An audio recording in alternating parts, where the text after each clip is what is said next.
Graça e paz sobre a tua vida. Mais uma reflexão, mais um tempo para repensarmos nossas vidas. E precisamos entender a vontade de Deus, precisamos entender acerca do reino de Deus e viver essa vida conforme a sua vontade, não segundo a nossa expectativa. Somos responsáveis, temos a nossa responsabilidade pela igreja, pelo corpo.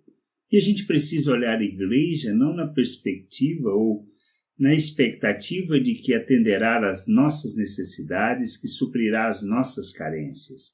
Mas precisamos olhar na perspectiva de que somos responsáveis pela sua edificação, pelo seu crescimento, pelo amadurecimento.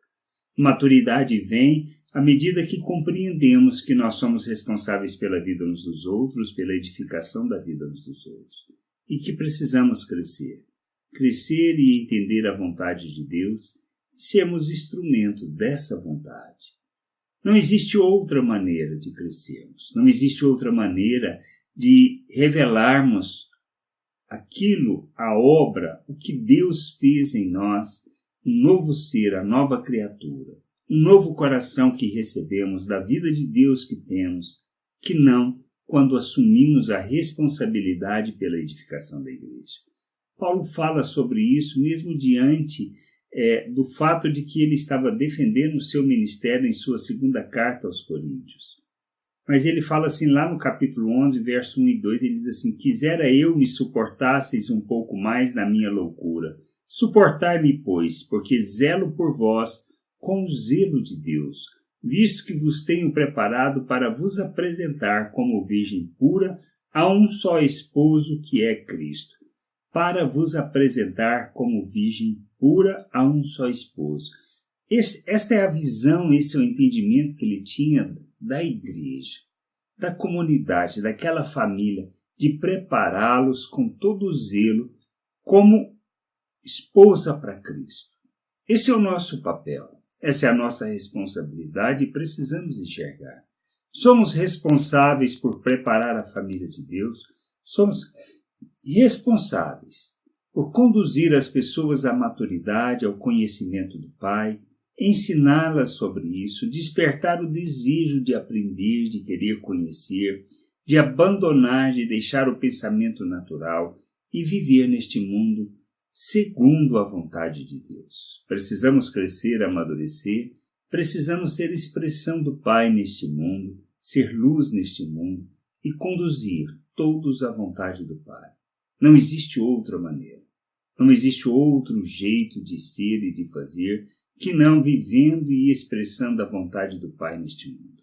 Somos filhos, fomos chamados para revelar Cristo ao mundo e como Cristo devemos conduzir as pessoas ao conhecimento da vontade do Pai. De que maneira? Pelas obras que realizamos, ou seja, pela maneira como nós vivemos, pela maneira como fazemos as coisas, pela maneira como olhamos as coisas, a perspectiva com que olhamos as coisas. Não podemos olhar segundo o pensamento natural, não podemos olhar segundo o pensamento deste mundo.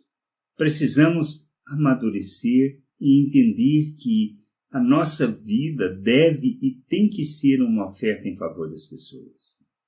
E todo o nosso empenho, todo o nosso zelo, todo o nosso cuidado deve ser no sentido de ofertarmos a nós mesmos, às pessoas, para que eles possam conhecer o Pai, conhecer da sua vontade. Por isso precisamos ser zelosos, tanto no conhecimento como no processo de edificação, de conduzir as pessoas ao conhecimento do Pai. Que a gente possa entender isso, conduzir-nos de maneira que a gente possa abandonar todo o pensamento natural, toda a nossa forma natural de agir, segundo o entendimento que temos religioso, e vivermos o reino de Deus segundo a vontade do Pai, nos responsabilizando pela família, sendo pais dessa família, conduzindo as pessoas ao conhecimento da vontade do Senhor.